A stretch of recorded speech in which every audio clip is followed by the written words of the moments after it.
En tiempos actuales, acompañamos a los distintos actores del mercado asegurador en la carrera por la transformación digital. Ser ágiles ya no es una opción.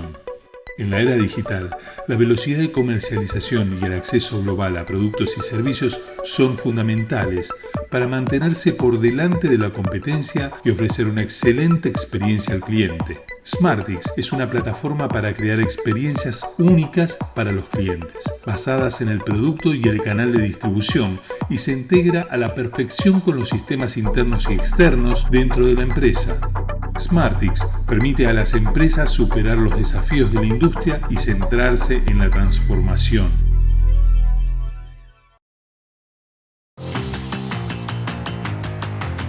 La transformación digital nos inspiró a diseñar un portafolio con soluciones flexibles para nuestros clientes. Creamos un seguro de arrendamiento que se adapta a las facilidades del mundo digital. Diseñamos un seguro de auto que nuestros clientes pueden activar y desactivar cuando realmente lo necesitan. Los acompañamos en esos momentos inesperados por tan solo 123,000 pesos al año. Los protegemos ante posibles fraudes del mundo digital y cuidamos a cada miembro de la familia, incluyendo a los peluditos. Y lo mejor es que ahora nuestro portafolio podrá ser comercializado en Moon Digital, la plataforma que permitirá cotizar y vender todas nuestras soluciones. Somos tu compañía siempre, transformándonos en cada paso. En Global Seguros tenemos soluciones para los que sueñan junto a su familia y saben que futuro es sinónimo de posibilidades. En Global Seguros encuentras la tranquilidad de proteger a los que más quieres. Nos comprometemos por ti, por tu familia, por el futuro. Empresa vigilada por la Superintendencia Financiera de Colombia. En Experian creemos en el poder de la data para crear un mejor mañana. Capacitamos a los consumidores y a nuestros clientes para que administren sus datos con confianza.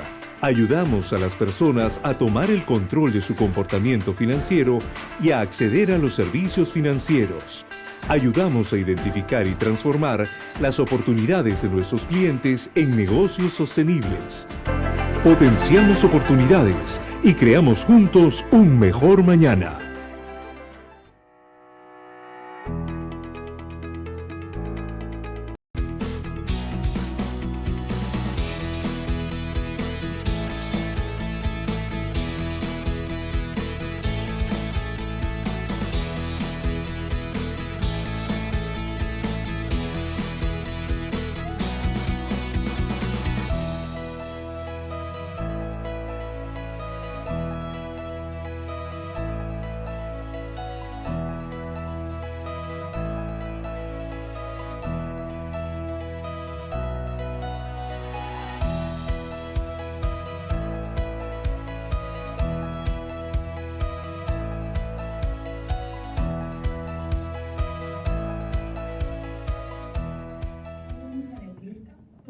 Warm greetings to everybody.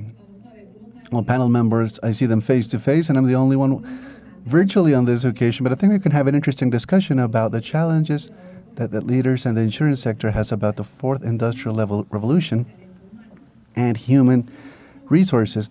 And the prettiest thing about this industrial revolution is that human talent is the main engine for digital transformation. The experts say there's no digital transformation if there is no cultural transformation, and they need to go hand in hand.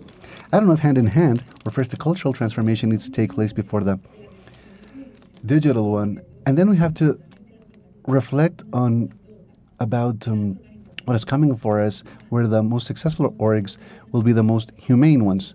Doesn't mean that we're transforming digitally because human beings are going to be replaced by digital elements, or we're not necessary anymore. But on the contrary, the soft skills such as creativity and innovation are the ones that will be bearing greater relevance and have a very relevant role in digital transformation, because surely it has become more and more evident that the speed of change is taking us all in this moment of, and even during the pandemic, it's taking us in a moment of shifting mindsets and understanding the different expectations of the consumers, which are much more digital and asking for different things now. And we need to become a team, have put together and build different teams together in our orgs with different specific interests. This is the challenge we have as leaders. This is the challenge that those of us in the insurance sector have right now. To ensure the success of this, we need to look for a specific type of talent with the necessary competences required that will let us evolve as insurance sector. So first, let's talk about this. Competences dealing with technology. There are positions that are surging, like robotics positions, and our developers and data analysts and cybersecurity guys and data governance areas. But we've also seen that the value chain that has a consumer that wants an insurance product or service is changing. So customer experience will change, sales approach will change, the contribution from a technological side changes, and the contribution of each HR department is changing, presenting them with a big challenge to select the necessary resources and concerning the learning process of how to face these new challenges. Now, for the insurance sector, there's 3 fronts that have different training rates right now. One is technology. Quite surely we need to learn much more about technology. But separate is data analytics, with everything behind the scenes. We've always had very strong as actuaries, but adding data analytics, adding this to value chain, adding this to sales concepts, adding this to price, of course, is a huge challenge. And the third front is customer experience. How are we going to measure it and deliver on this promise? How do we make it transparent, simple, agile, friendly? I think this definitively implies much more training to make this digital transformation sustainable. So beyond the necessities in technology themselves, and we've already seen technology evolve so fast that we need to have real connoisseurs of technologies. There are not enough people in the insurance sector that are knowledgeable in tech, and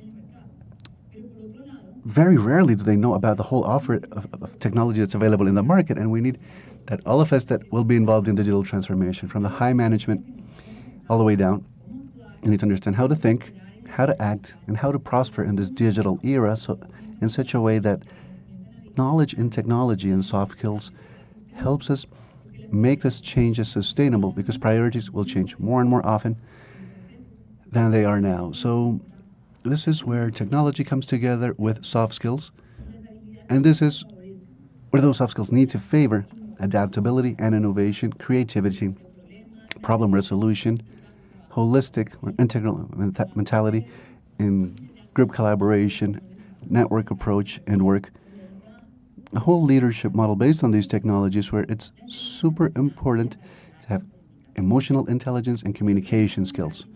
Having said that, now I want to go to our specialists so that they can share with us their learnings, their experience, and hopefully the insurance sector can learn a lot from them. I want to start with Carlos.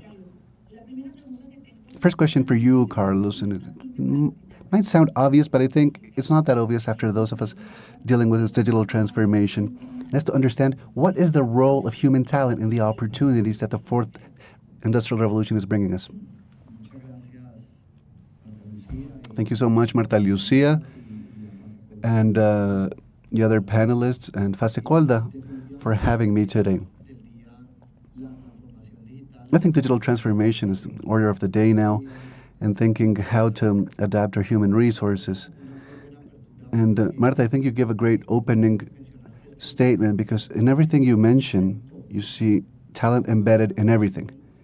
And the 4th revolution is nothing else but a historical moment where many technologies are concurring and coinciding, until we call them the 4 superpowers: IoT, artificial intelligence, 5G, and the cloud, which are the 4 technologies that we consider most disruptive right now, and they are arriving at the same time. They're all transforming the productive apparatus, the way in which business is done, from the consumer side, from the market side. And in a certain way, for our talent and for our productive activity to make the best use of these technologies and be a part of this wave and be more efficient or more productive or less expensive or more friendly for the users, is going to be done through people. When you speak of 4th revolution, you need to drop the paradigm like you say, oh, there's a new machine that we're introducing in our plant or facility, and it's digital now. That's the fourth revolution. It's not the case. What we're doing is transforming the whole of the activity, and there's two types of talent that is critical right now. First type of talent is, like you mentioned, a talent that should understand this technology, and it's not just any talent. It needs to be talent from the productive sector or industrial activity, in this case the insurance sector. It needs to understand this. It doesn't serve you to bring an expert in a generalistic sense but knows nothing about insurance, because in that way your implementation will not be necessarily successful. So you need talent with necessary knowledge to make the right decisions and when to apply certain technologies, to what process and to what specific activities. And a second talent, which is actually implementing it. Once you make the decision in your organization or institution like Fasecolda, the next thing is to set this up and implement it and manage it. If you don't have that second talent that will perform the second stage, you're going to be prisoner to the person that knows about the technology more than you do, or you have high implementation costs because you're going to depend on foreign talent for that maintenance and administration phase.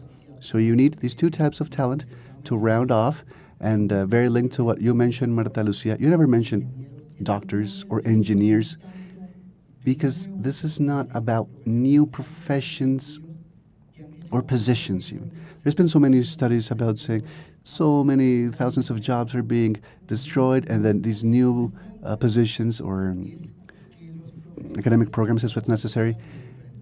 It's more about the professionals that already operate in the different sectors. They need to acquire this, both soft skills and hard skills, to absorb and be able to utilize technology. So it's not about having new academic programs and careers, about new technologists and technicians, or the ones that we already have, with the specialized knowledge in each sector. It is not that we all need to become computer scientists or systems engineers. It's more about an economist such as me, or a lawyer, or an actuary, like you say. What he's always been doing and learned to do so well in his career path can now associate to the digital concepts and thinking of the four superpowers I mentioned.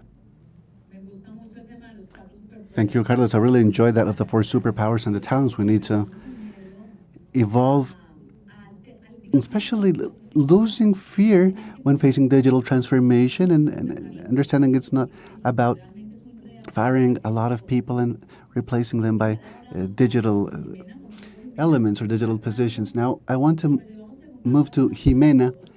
There's a question that's been lingering in our minds for over a year now, Ximena, and I want to hear your take on the pandemic that made us go into digital and accelerate the digital transformation and tools and implementation of these.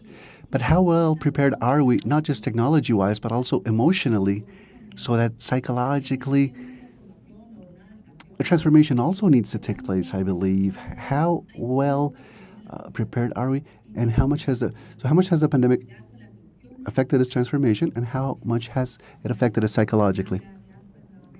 Thank you, Marta, for the invite, and Fasecolda for having us here. And the answer is no. I think we were not prepared. The figures that we have about the people in homework, teleworking models before the pandemic was about 122,000 workers in our country. From the ministry, there were ongoing initiatives to foster and support and develop a working from home, but we weren't doing it, not even ministry officials. So there was a very rough initiatives that we thought were digital transformation, but we were not prepared at all. The pandemic showed us this, and it made us stay at home, and they forced us to work from home and find different meeting points to find ourselves and continue working, and of course different meeting points to develop better communication and assertive communication with our colleagues and coworkers. That was not easy, but it also lets us think of how to use teleworking in our favor. And the figures right now gives us about 56% of the companies that implemented working from home and continues to implement this model. They will continue with it, and now we speak of hybrid models. And when the juncture really hit us, Martha and I started working on an initiative that we pushed forward with Impulsa Colombia. And the initiative was called It's Time to Do It Now, Colombia. We work with this with Innova Colombia as well, providing free tools for companies that could implement working from home. They already had the resources to do it. They were interested in it, but many others could not. And we faced so many situations that year and so after are still present in people. I'm talking about stress. I'm talking about remote work affecting certain different conditions that people need to endure and face. And working from home, of course, has different conditions about working position and ergonomics. And we could not comply with everything at the same time because we were simply forced to work from home overnight and then stay working from home almost permanently. So we had to deal with the stress, with our family surrounding, with our children could not be going to their ordinary school and performing their daily activities. And telework also involves a dynamic and a culture around it of dividing work and separating work from the personal aspect, which in many cases is not achieved either. And there's also the security and cybersecurity issues that came into. And thinking of all the safety protocols that we had to engage in, and the security issues that we had to deal with our computer, and then inadequate management of these protocols that we've also seen so many attacks on this, and the growth of cyber attacks and situations that we didn't understand in the digital entrepreneurial level. So we were not prepared is the answer. We continue working. I believe at this time companies are not thinking on going back entirely to the reality and everyday life we had previously. I believe our sector is one of the most privileged ones, of course, with the current juncture, but it was still a sector that accommodated itself very well to the digital aspects. We were talking to our companies and saying, who are going to go back to 100% office work and people working from the general headquarters? And none of them are going to do it. It's going to be hybrid models from now on. This is how our companies are going to be working. At least I'm speaking from companies in my sector, the software sector in our country, where we've accommodated and generated the necessary protocols. And it was this pandemic that made us do it. We're not prepared. I think we are prepared today, much better for this, but we need to ensure now that the virtual worker or employee has the opportunity to come into the office, face to face sometimes, but also has the peace of mind of having a safe environment at home to continue working from his house. Ximena, thank you. I'd like to complete that idea and ask you a quick question. So you think this hybrid model that we have in industries right now, I think in insurance, the hybrid model is what we're all thinking about. And if the pandemic just went away overnight, just disappeared today, and we were back to a new normality, in quotation marks, and we make the best use of telework and the hybrid model becomes the new normal, you think this applies to all industries? I would say yes. I would say at least the industries. And I dare to say that there are a couple of different industries like the productive sector and those involved in agro, perhaps. We can think in working from home in the agricultural sector in the same way, of course. But all the industries that are focused on services, I think, have made the best use of the digitalization models. We have understood that we do not need to see us face to face all the time to be productive. and in cities such as Bogota, DC, and other large cities, moving around, physical displacement, savings in time, and being able to change from one meeting to the next, just stretch a couple of minutes and connect myself, and not having to physically go to a different location is a huge advantage that virtuality has presented us with. So my answer is yes, especially for the service sector. Thank you, Ximena. Now, just like we asked Carlos about the role of the human talent in this industrial revolution, I want to continue with you, Javier. All the experience that you have in the financial and now knowing us in the insurance sector as well, what is the strategy now? What has changed? What are the learnings that we can extract from this fourth industrial revolution to make the best use of technology? Thank you, Martha, and thank you, Fasecolda. My greetings to all the panel members. I will attack this question in three different levels, if you will. First, in the economic level, then in the level as a facilitator to adopt regulations and to adopt a legal framework, and the third level under a context of simplifying the experience and the everyday lives of people. So the first thing, in the economic level, we look at the 50 largest companies, thinking of their capitalization value closing last year. Basically, from those 50, 15 belong to the technology sector. If we go to the top 10 of those 50, it's actually 7 of those 10 that are tech companies, because there's massive consumption of technology from all industries in general. And when we take this to the context of what can eventually, let's call it that experience of consuming an insurance product, and we start thinking about all these products that are coming into the Colombian market, that are consumed, that are products that have special rates that depend on the mileage or depend insurance that you're consuming on demand, that you turn off and turn off depending on the insured party, and it's depending on when he requires this. Well, this would logistically not be possible without technology. This disruption in the business model would just not be feasible without tech.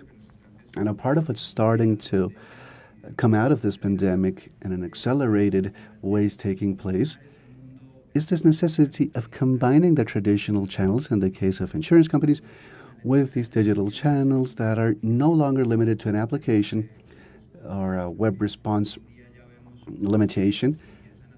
But now we see that there's transactions through social networks, through different means and mechanisms that are the responsible ones in the end of harmonizing this traditional world that the insurance companies had with this digital world, on steroids because of the COVID. And when we speak about the concrete case of Colombia, we can speak of SARLAFT. What SARLAFT has implied for us in terms of information and data management, without technology, this would be impossible. I'm thinking of a period of a subscription or issuance of a policy. It would take weeks to do all the validations after you run the initial validations and cross-checks without the digital component. And then the next component is about simplicity. The easiness to acquire a product, not just from the traditional channels, but also the capacity to move ourselves to enabling transactions about those same products, such as automated claims process, of course, modifications to certain type of specific policies that today are not so transparent, I think is part of what this technology will enable for us. And summarizing, I think that the tech tech companies now are the ones called upon to materialize these disruptive models and generate entirely differentiated mechanisms to work, thinking of what the insured parties are demanding right now, very focused on digital. Great. And I really appreciate the fact that you say that technology is always accompanying us, not just as a system behind the scenes, but it really affects the prompt, the sales, the development of products in themselves, and even the whole claims process, as you say. I'd like to go back to Carlos and talk about you guys working at Intel, microprocessor giant, but also an outstanding company because of your talent and your policies around human resources. I'd like to ask you, when I was preparing this panel and I asked some people about the fourth industrial revolution and talent, most people, not to say everybody, said the risk is how to retain that talent, attract it first, and then keep it.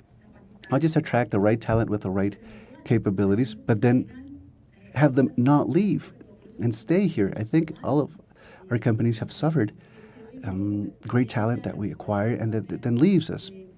I'd like to hear about your recommendations and policies around HR to take the best care of our people, train them in the best way, but keep them.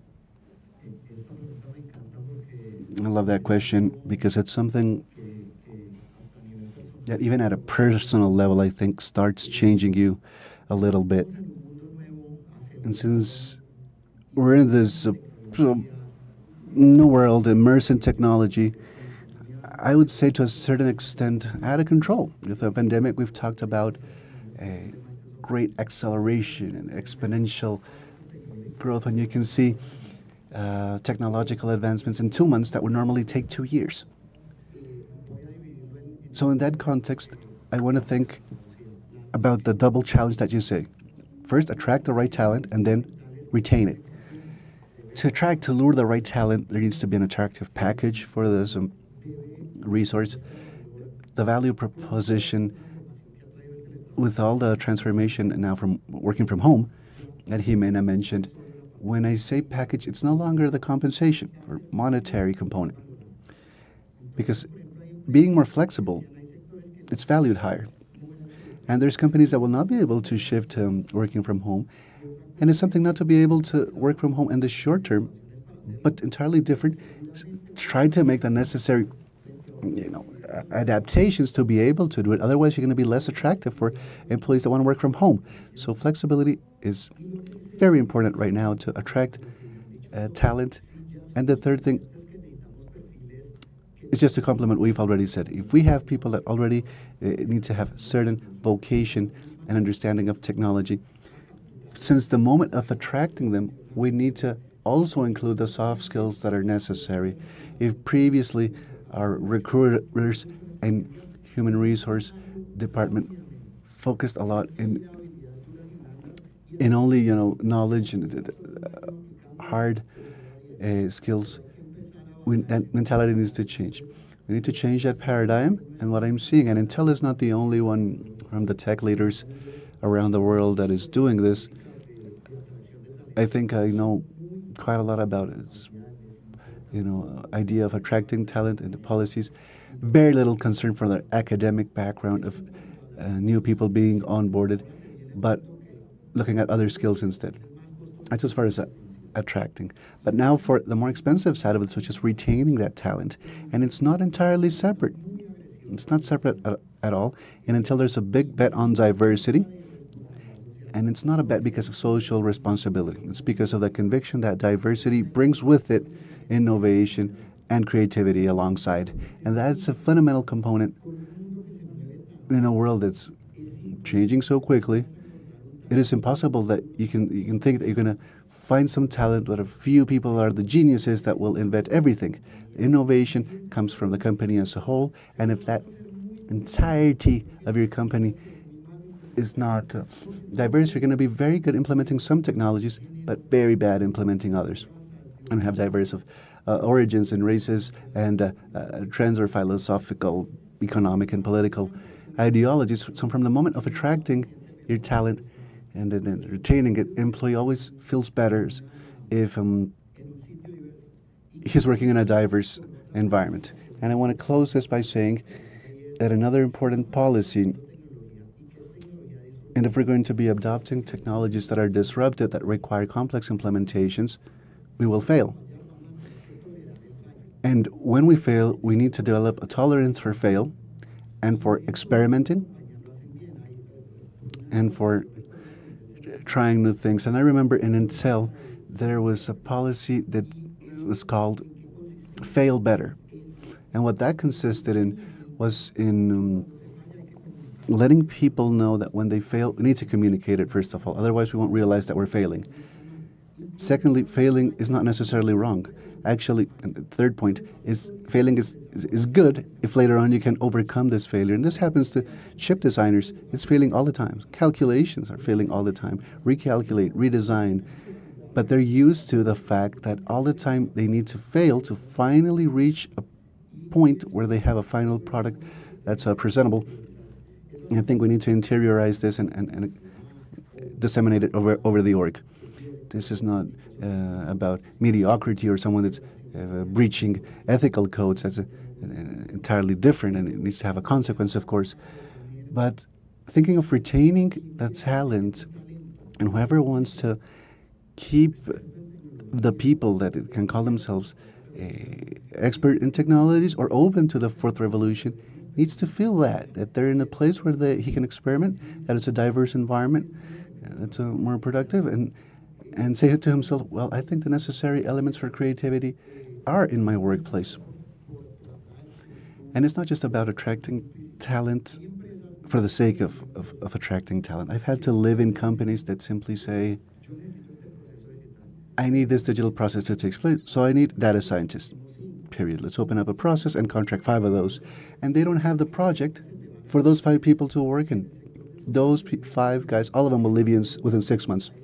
If you don't bring the developer, and since day one, he's developing and he's knowing what he's doing, but you made him do, stupid calculations in Excel because this is the urgent thing right now, that's the first guy that'll leave.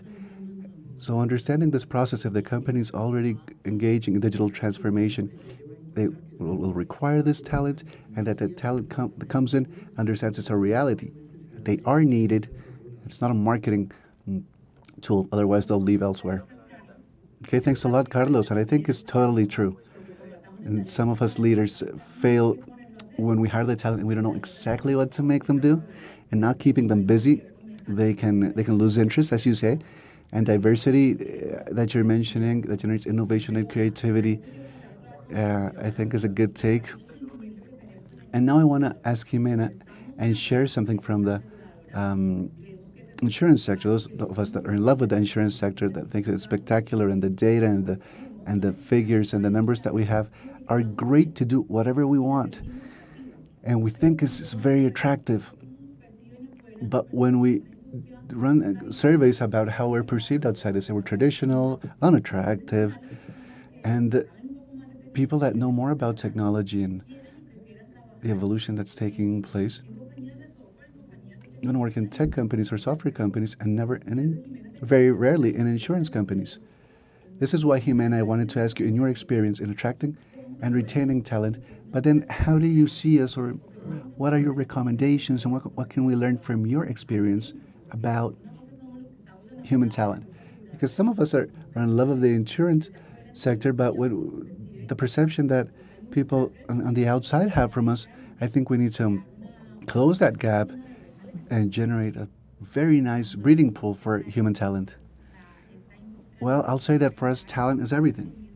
And I think it's the same for all service companies.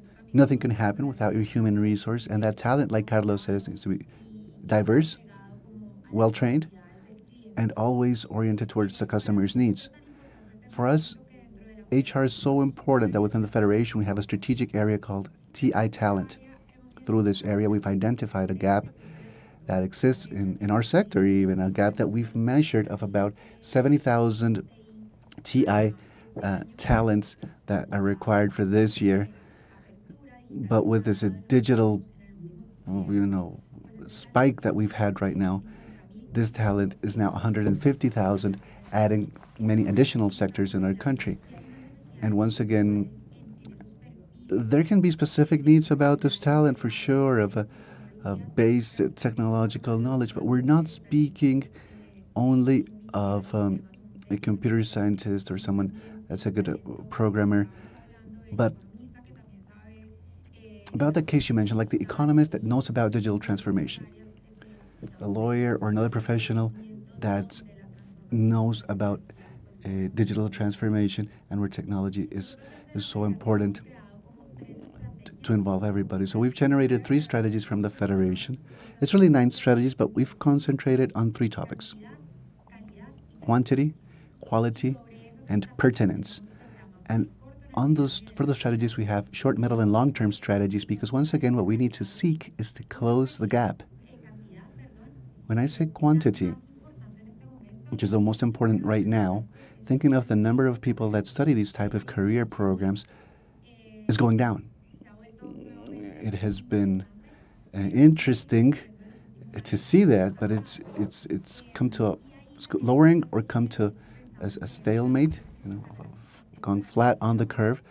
And there's also a paradigm that this career path is mostly for men or only for men. So there's new contests for programmers, and we're bringing young people from the junior, senior years of high school, and we bring them into this tech environment for them to understand how they can solve problems from their community, tangible problems through tech.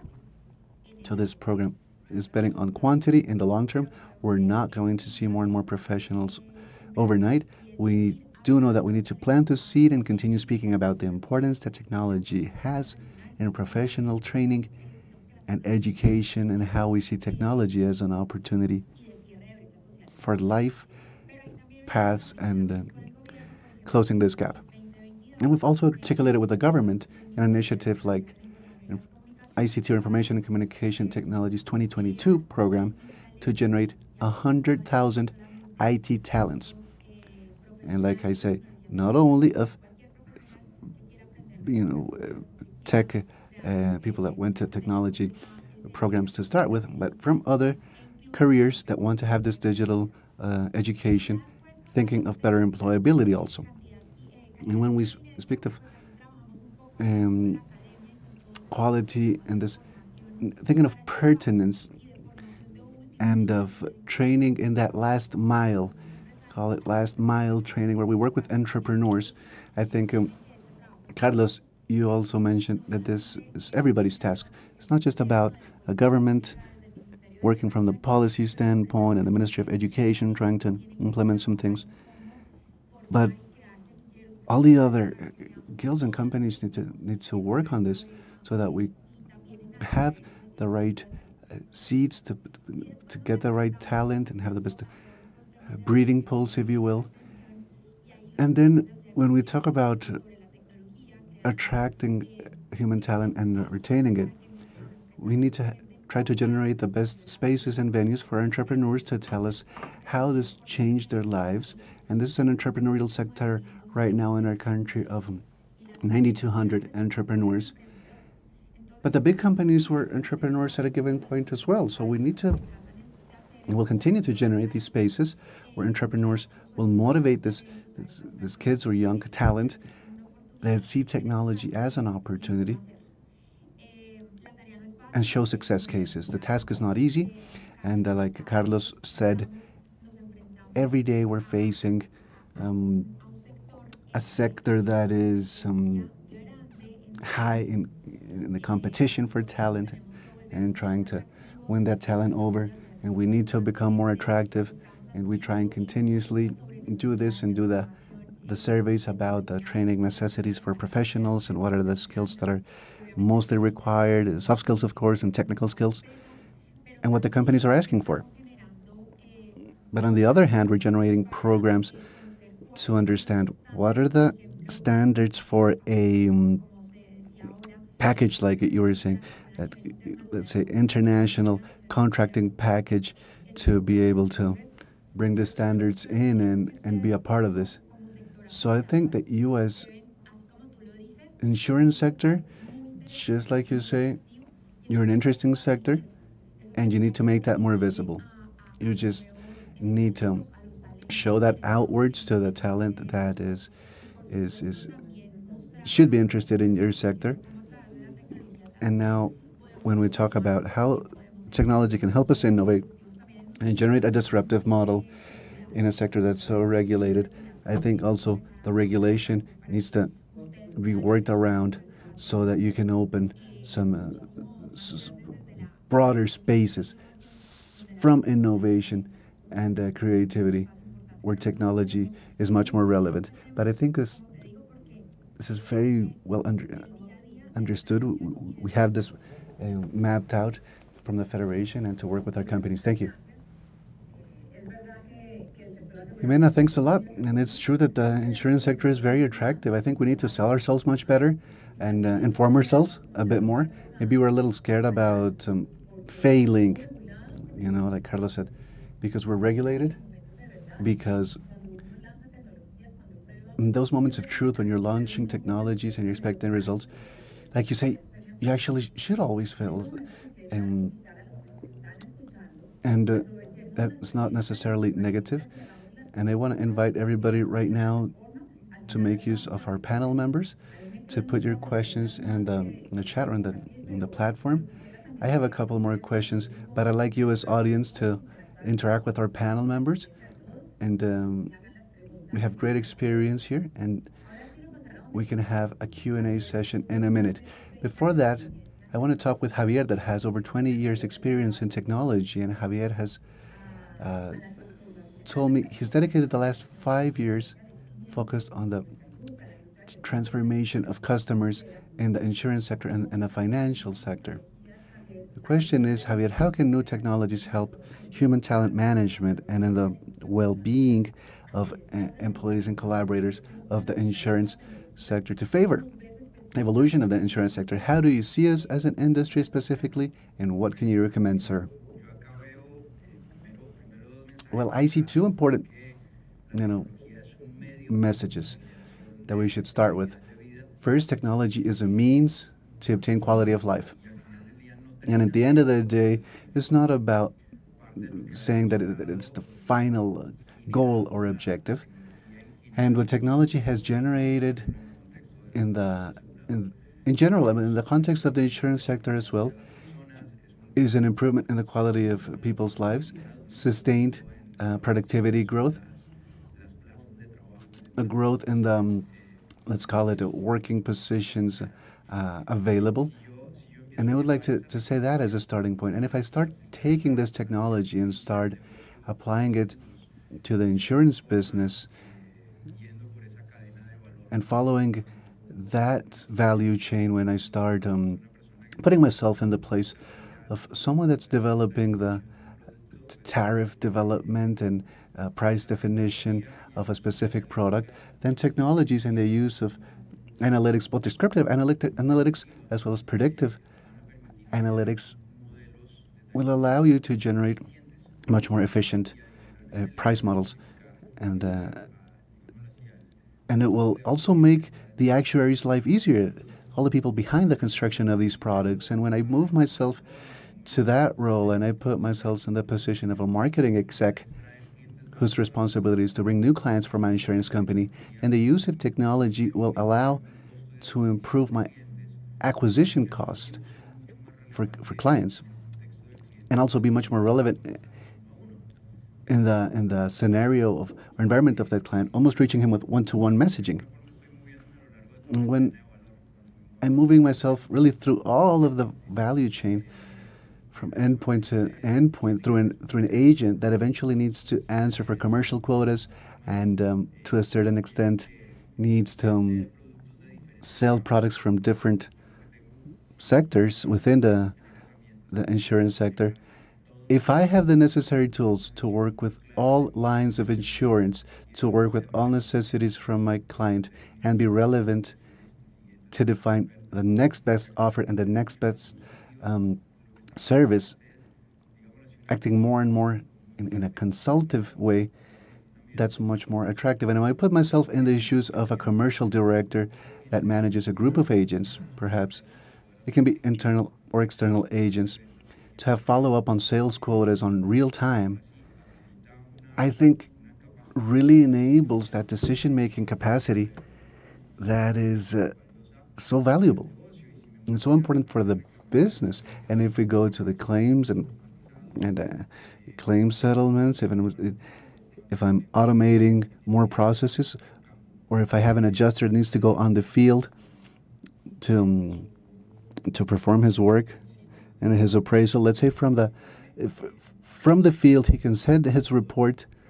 right away, removing all that administrative, paperwork that is so cumbersome and boring to do sometimes. When you're generating all this value and the different points of the insurance sector value chain, this is a huge change and a generator of quality of life as you simplify and somehow generate greater productivity within the insurance companies. Having said that, there's many insurance companies that are on that point where you're somehow, doubting or on the fence about what's the next step that's going to present itself in technology. And when they're trying to think about or not knowing what this next step will be, it's still a next step you need to take. And in the end, it's associated to quality of life if you're taking this step, not only within the insurance companies, but also it needs to be affecting all your final customers and providing the customers with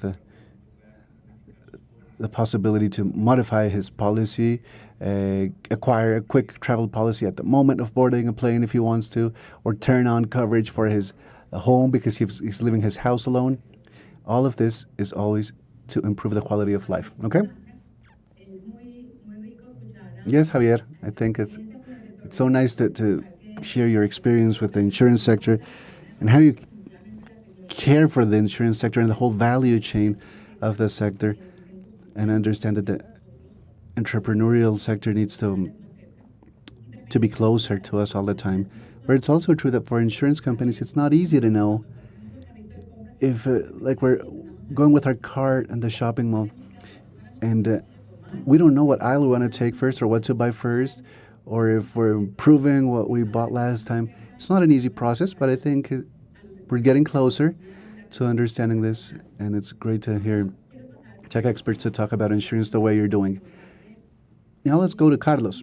I want to ask you specifically about the tools that you have used to bring the workers from out of their comfort zone and skyrocket their creativity, because creativity is one of the topics that is very associated to digital transformation, and those working spaces where it's allowed to make mistakes, it's allowed to dream big. What do we do to bring our employees and the directive roles and the higher management to dare to think differently and think out of the box? That desire to innovate. What can you recommend as far as tools, or what have you done so far? What experiences, good or bad, have you had so far?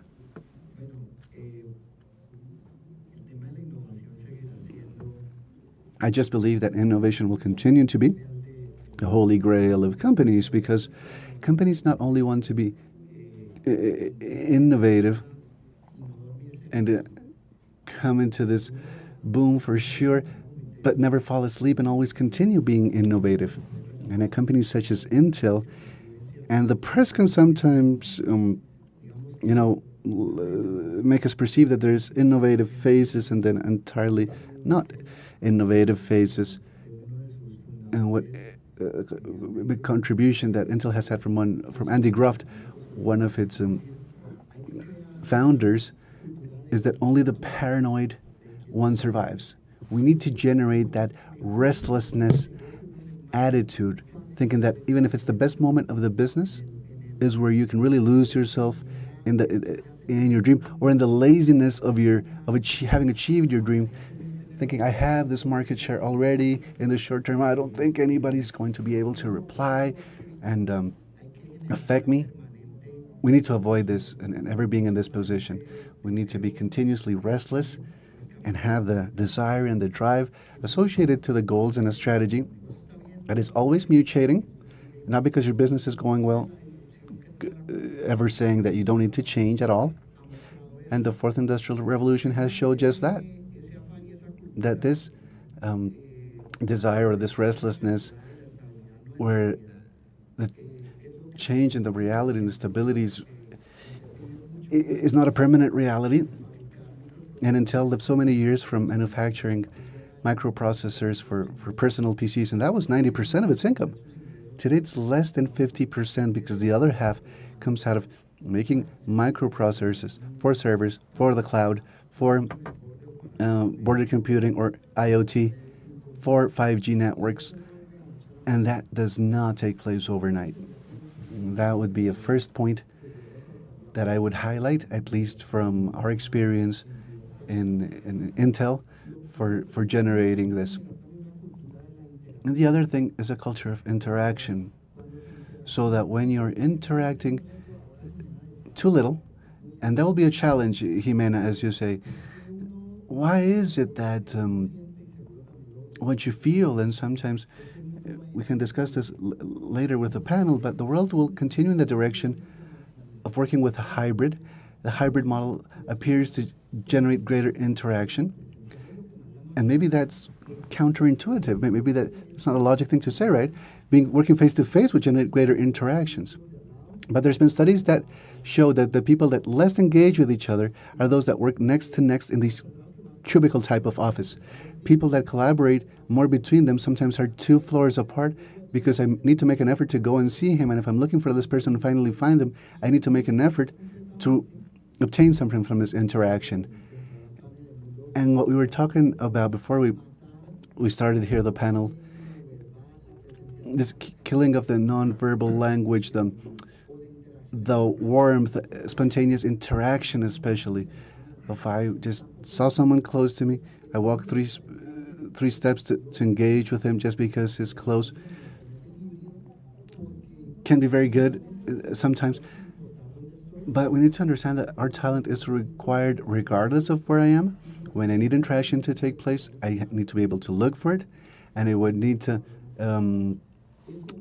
send out a message. I need to be able to turn on my computer or make a video call or something, and that provides true agility to companies. And in the digital world, maybe because of our agendas, an idea that pops up very quickly, and when you needed to wait for people's agenda to coincide to have a meeting about a discussion of a nice idea, maybe it didn't take place, maybe it got postponed, and maybe the right people weren't there. So this is also a new factor, but that in the future, I think,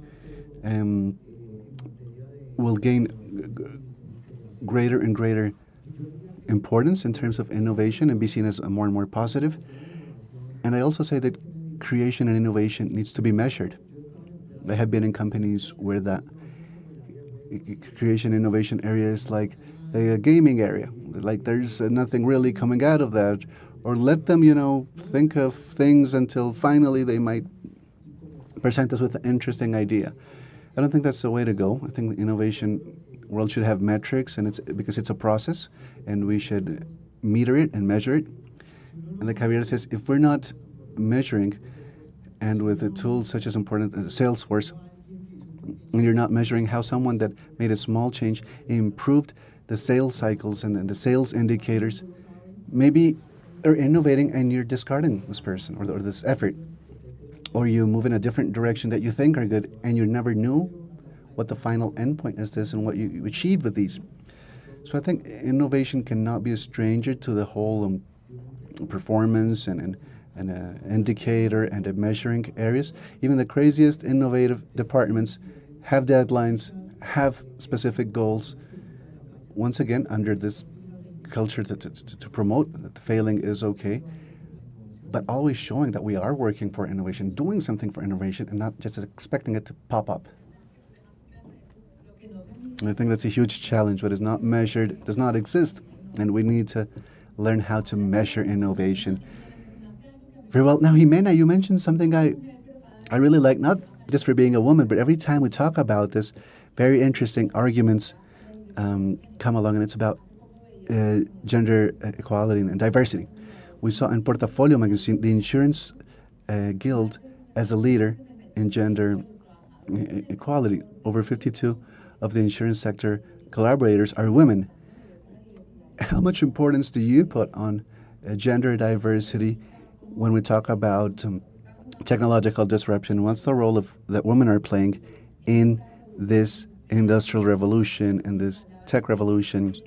You said that there's a perception that all roles are for males, but now you see that a majority now, 52%, are now women. What's our role? What can we contribute? How do you see this? I think it's so interesting because I think I have a different position to the one you might imagine. I'm going to speak about industry today and our sector today. I'm just speaking for the sector because when we look at the gender equality and gender-wise, the amount of women versus men that graduate from careers that have to do with IT or information technologies, this percentage is 65 versus 35%. Men and women. When we go and look at our companies, that percentage remains the same. What does that mean? And this is the analysis that I make. What we think and what we understand is that this sector is not hiring women. This sector is not hiring women and doesn't have the gender equality that perhaps the insurance sector has, because there's not as many women involved in the technology sector to start with. So I go back one step to talk about stereotypes, and what we're doing is motivating more and more women to get to know about the reality of our sector and what it's like. We think that it's a sector that is kind of gray and boring, that you're all the day between computers and coding, and it's simply boring. And with all these disruptive models, we also need to talk about this, and I think it's changed so much with this understanding that it's a male-oriented sector, and also the desertion rates in careers that are involved with technology and the number of women coming into these careers also gives us very low percentages. We have companies, and just very few companies, that have achieved gender parity and having more heterogeneous groups among our employees, speaking of gender, but it's not the majority in our sector. And we also have positions that are traditionally performed by women, the customer service roles in our sector, the commercial roles in our sector, and some admin roles are dominated by women. So the message for us is that we need to continue breaking stereotypes from the base and from the opportunity that a woman can have today to make virtuality work for her. A woman has many more skills from her role as a woman sometimes, and from her role as a family head in many spaces, especially in our country, in Colombia, to become affiliated to the technology sector and see this as an opportunity to change our lives, to have a social leap, speaking of social migration. And this is part of what we've been working on. Initiatives to have more and more women working in the tech sector already exist. I applaud these because they have had huge impact already in making more visible that role, that contribution as a creative element that women can have.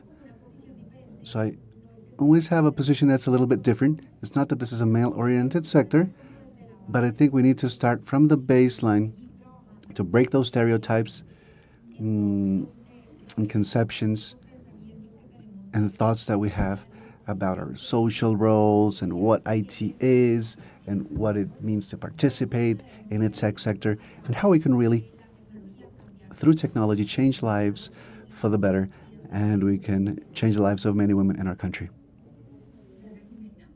Thank you, Ximena. I'd like to think that when you think that the sector is perceived as gray, always in front of a computer, I'd like to think that women can bring some color to technology. When we were speaking with Javier about quality of life, and quality of life, I think, comes in color, and it's not black and white. And now I have a question for Javier. It's a concern from the insurance sector that I get a lot, especially from the brokers and the intermediaries. They have a huge role in our industry today. They are our main sales channel, and we want to pamper them as much as we can, but all intermediaries are working and thinking, well, with all of this technology, what am I going to do? In which direction should I head? Especially the smaller brokers that don't have a financial muscle so that they can, develop everything they think and they want to develop. And if everybody does, I think we will go crazy with so many developments and apps and things going on at the same time. So thinking of the value chain, if we talk about insurance because of mileage or usage or turning them on and off, like you said, but how do you see the role into the future for these brokers, and what can we think as larger insurance companies about insurance intermediation and brokerage? I know it's a topic that affects many, in their heart, that are really concerned about what will happen in their sector. I'd like to hear your take on this. I think this is one of the top priorities right now when there's discussions with any insurance company group right now. And I like to take a study from Harvard Business Review talking about distribution channels and towards where they're headed. They discussed and said that the surveyed execs said that 60% of them were aiming to using technology, but what really called my attention was the final numbers, where 83% of them says that they need to repotentiate the brokers and the distribution channels. And of course, with all this movement towards digital, where you start erasing or deleting some inefficiencies, because of its simplicity, it just makes no longer sense to have a broker for some operations. But when a person is buying insurance, we need to understand that they're buying coverage when facing a risk. And those risks are becoming much more complicated. And this risk at the time of when you want to present these and have the best option for a customer, they will require, or you will require, a trusted advisor to guide them in the process of viewing each option and understanding all the options available. So at the end of the day, they can make a smart purchase and adequately guided. So along these lines, what all this digital context is giving us is that very surely what I'm expressing comes out of the normal scope of a broker. But I think they're moving to a sector that provides much greater value, where customers require much more accompaniment. And how do companies work for their customers in this regard and accompany them?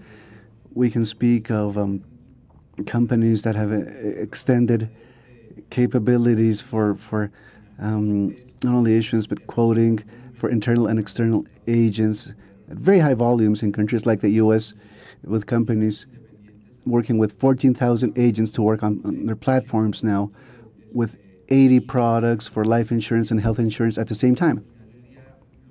And at the end of the day, what they're obtaining is better working tools for them to work on the field, on the street.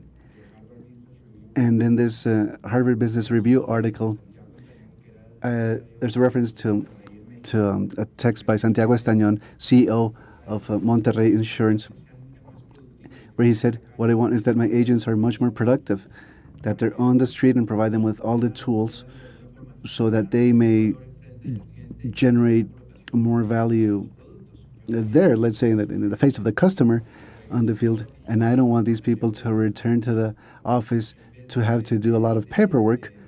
So instead of taking away their importance in this digital context, what I need is that they have the same digital capacities that a customer might have, so that they help me to sell on the spot, face to face with the customer, because they're the ones there. So it's about betting on the agents channel through technology and enabling all these as tools for them. Thank you, Javier. Now I want our chairman, Mr. Miguel Gomez. I love that you're right there on site with our panel members, and we can make the best use of your experience and knowledge. I know there's some questions here in the chat, thinking of challenges that that are good for you. How is our digital transformation going to look like, Dr. Miguel Gomez?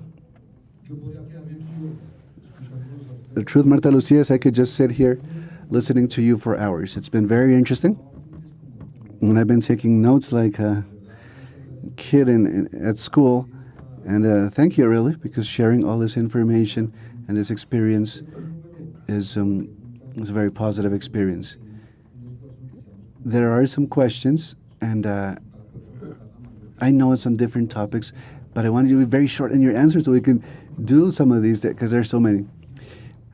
There's a question here, first one, about trust, because those leading companies no longer have direct supervision over their people. That they don't see them anymore, or they see them through a screen for sure. But the question is how to deal with this cultural shift to generate confidence in digital processes when people are working remotely and thinking of digital transformation. How can you make the managers trust that all this technological change is not a change towards chaos and discipline, and everybody's doing whatever they want, and I have no longer control about this? I lost the reins of my company.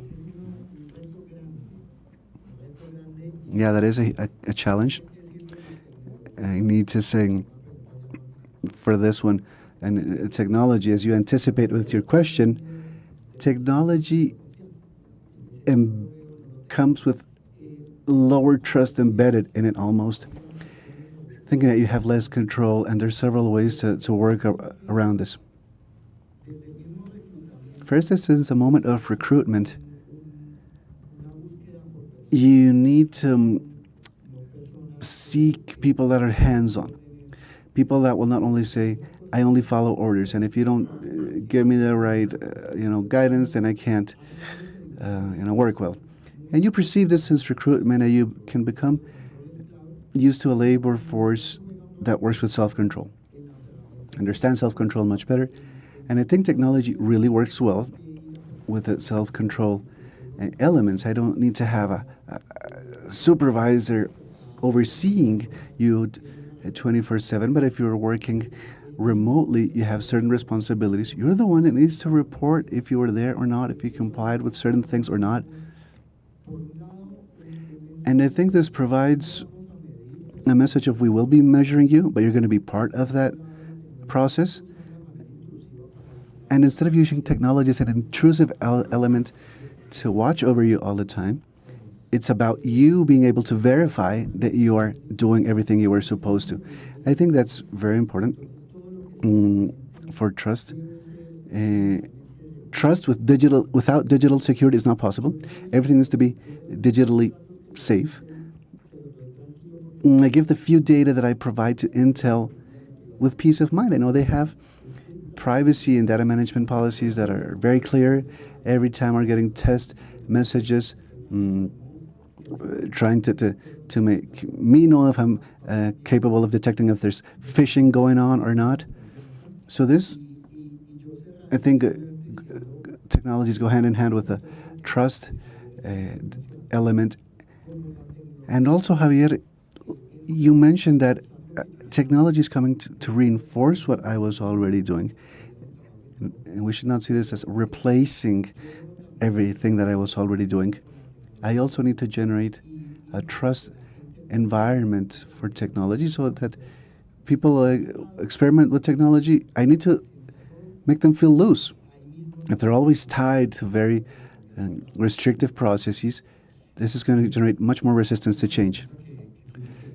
Yes, Javier, and there's a question about training right now, because insurance companies invest so much in educating their people. But the ones that have the technological level that's necessary, okay, they're already there in the tech sector, but all the other industries don't have the necessary training level that's necessary. The question is, what recommendations would you give us to implement training strategies in digital skills for the insurance personnel? Okay, very good question.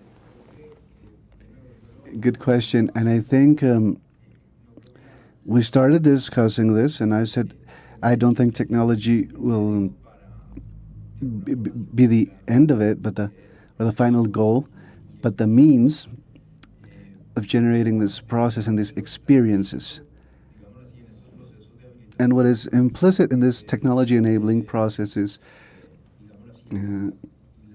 always is change, and the easiness to adopt change,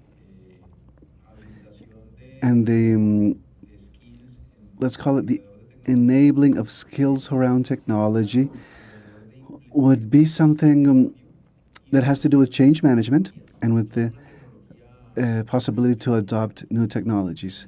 Not a specific technology, because in the end, what will give sustainability to your company that you want is not to implement a single technology, but to adopt any one that's coming about. And when the next project for transformation is there, you want to digest it organically in your organization in the best way. Thank you. Now, Ximena, another question. A real headache, actually. Big headache. Productivity and measuring productivity. Are we doing better? Or is productivity not increasing? Because my experience, and I'll let you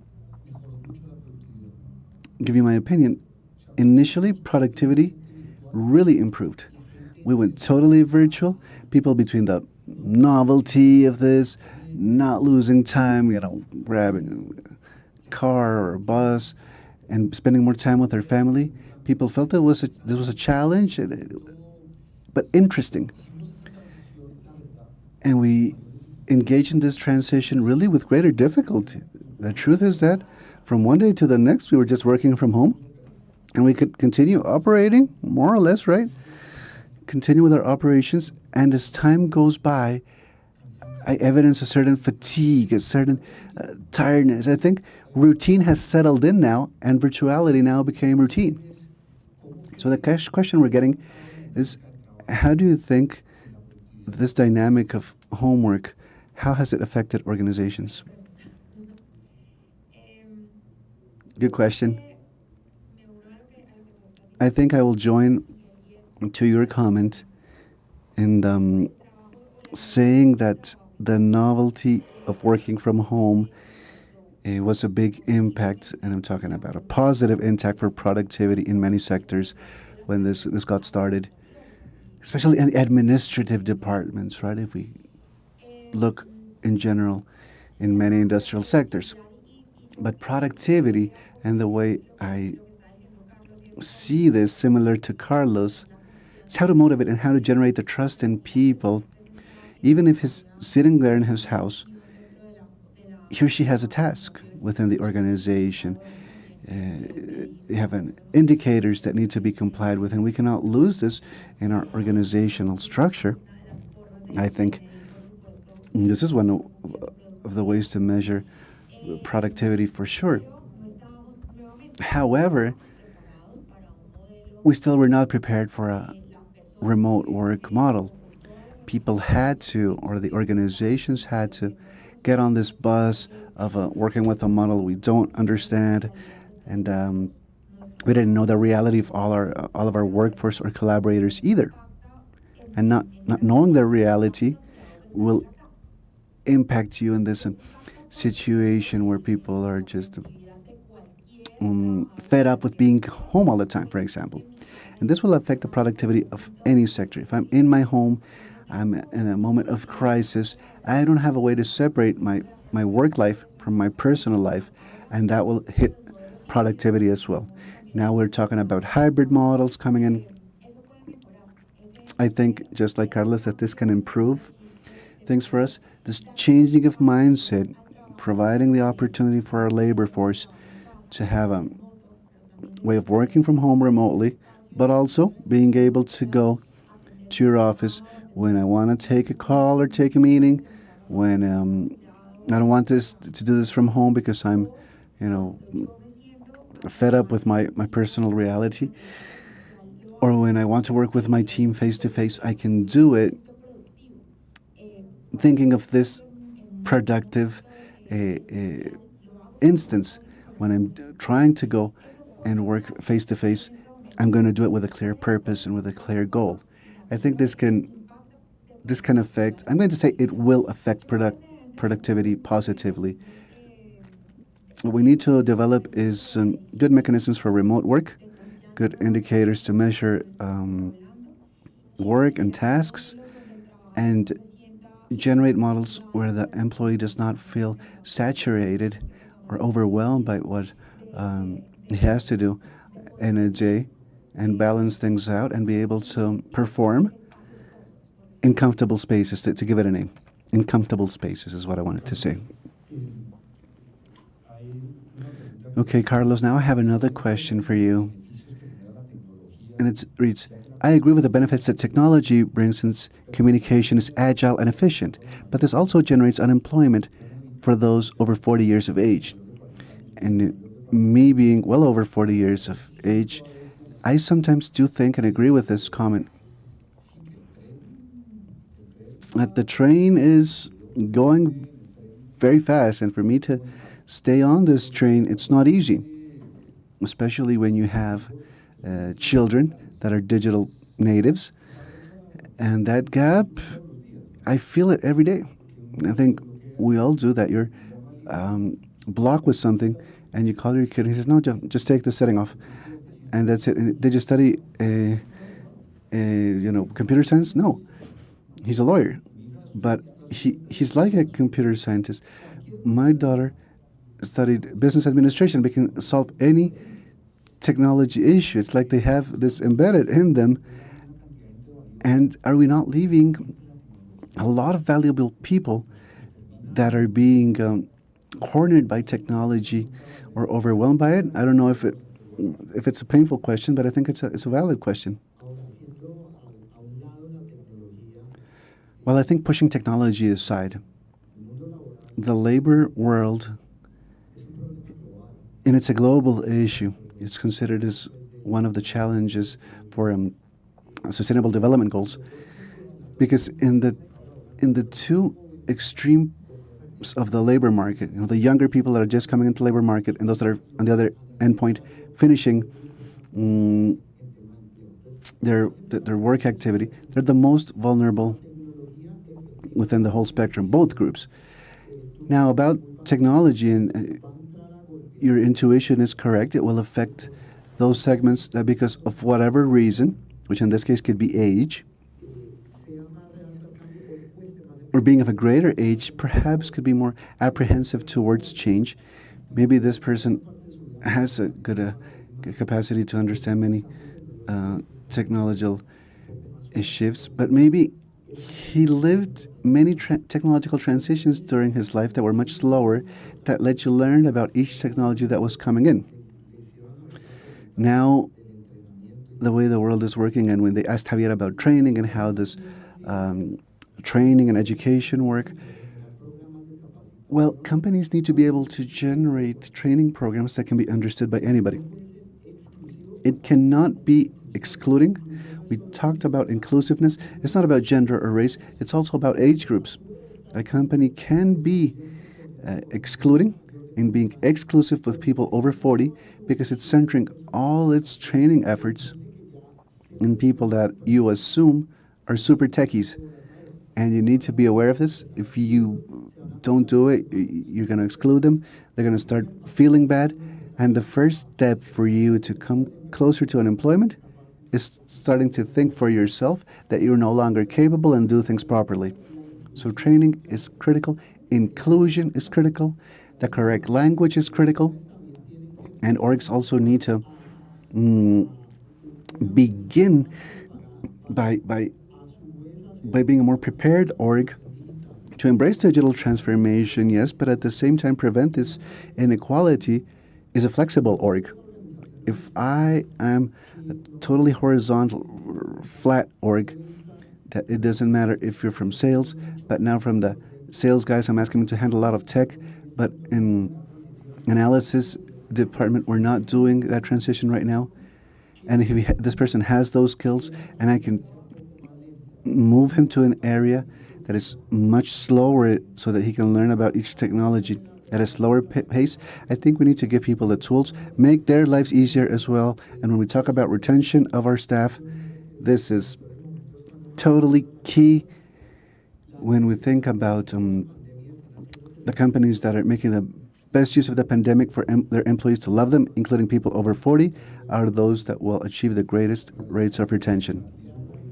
Thank you, Carlos. Give me a little bit of peace of mind. I think your answer doesn't make me totally obsolete yet.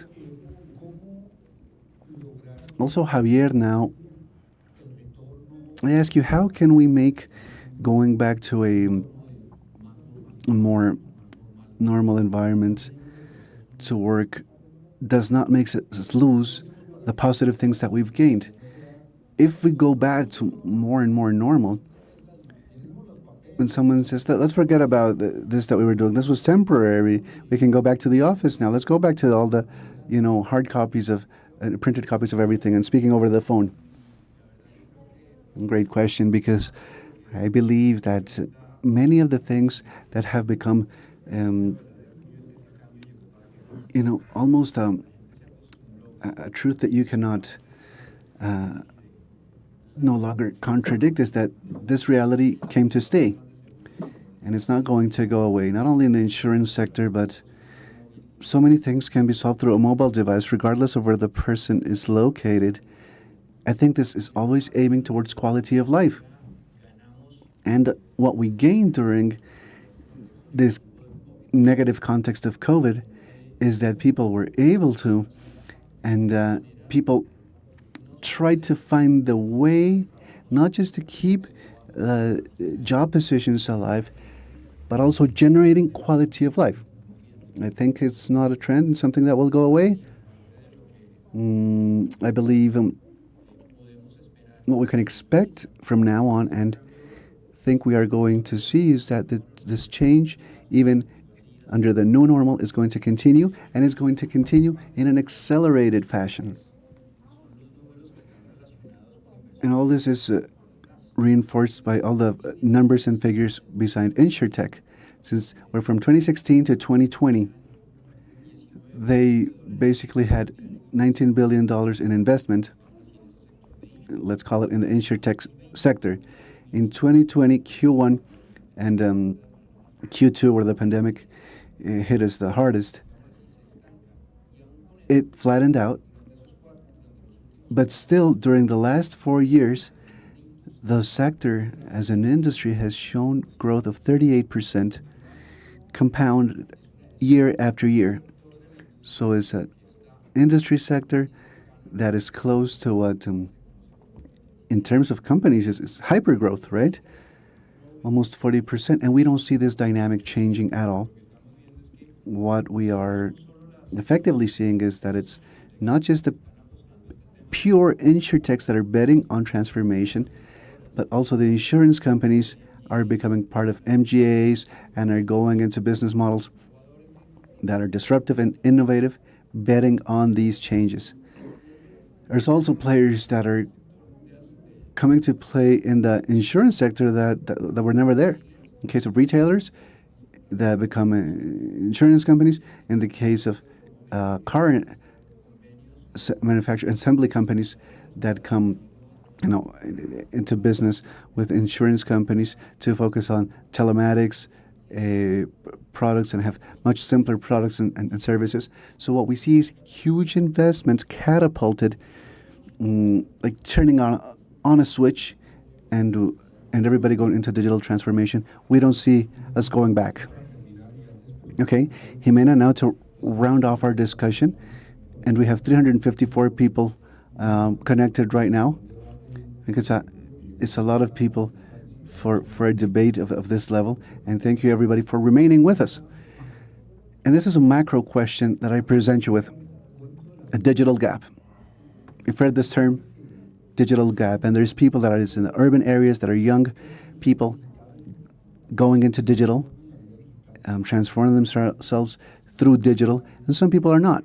They're in rural areas, perhaps with communication difficulties, that do not have all the necessary infrastructure to start with to participate and engage in this digital world. Is the digital gap broadening itself then? That's the question. I would say yes, initially, and just like you say, the digital gap also generates inequality.